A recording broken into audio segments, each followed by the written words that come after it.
আবার তুলে দিব, তুলে দেবে, রাস্তা ভালো আছে, গাড়ি আবার ইশারায় বলে তুই টপে দিয়ে দে, আমি তোকে হুর হুর করে টেনে দিব।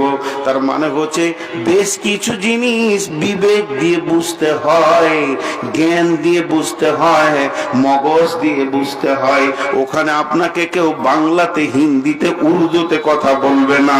তো আল্লাহ তাবারাক ওয়া তাআলা এই রকম বিবেকটা কুত্তাকে দেয়নি, শ্রীগালকে দেয়নি, এই বিবেকটা হাতিকে দেয়নি, অত বড় মাথা তাও দেয়নি, গরুকে দেয়নি, মহিষকে দেয়নি, গায়কে দেয়নি।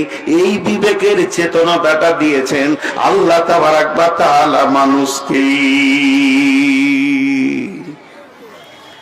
বিশ্বনবী বলছে তোদের হুঁশ হারিয়েছে নাকি রে, তোদের হুঁশ হারিয়েছে, আমি হুঁশ দিছি তোদেরকে, হুঁশলে। আহা, কত দামি কথা বলছে।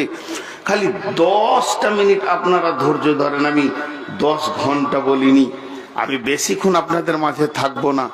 আর এই জন্য এবছর বিহারে প্রচুর জালসা ছেড়ে দিয়েছি, ইচ্ছা করে করিনি, ইচ্ছা করে ডেট দিইনি। কেন? এরা ওই রাতে দেয়, গভীর রাতে। আগামী বছর 0। আমি এই বছর জালসা নিয়ে ফেলেছি, তাই আগামী বছর বলবো 9টায় দিবি তো আসছি। আর ইস্তাহারে যদি লিখে দেয় যে নূর মোহাম্মদ 9টায় উঠবে, লোক হবে ইনশাআল্লাহ, এটা আমার বিশ্বাস আল্লাহর উপরে। এই তোর দাঁড়ালি কেন রে? কোন গরু সব দ্বারা পানি খায়? পানি না খেলে তোরা জব্দ হবি না।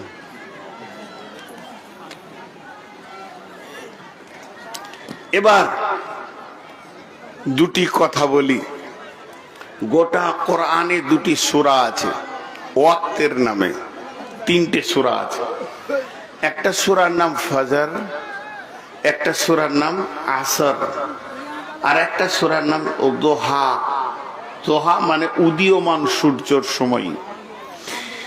তো আল্লাহ তাবারাক ওয়া তাআলা কি কথা বলছে দেখেন, এখানে সময়গুলোর কসম খেয়েছে, সময়গুলোর কসম খেয়েছে।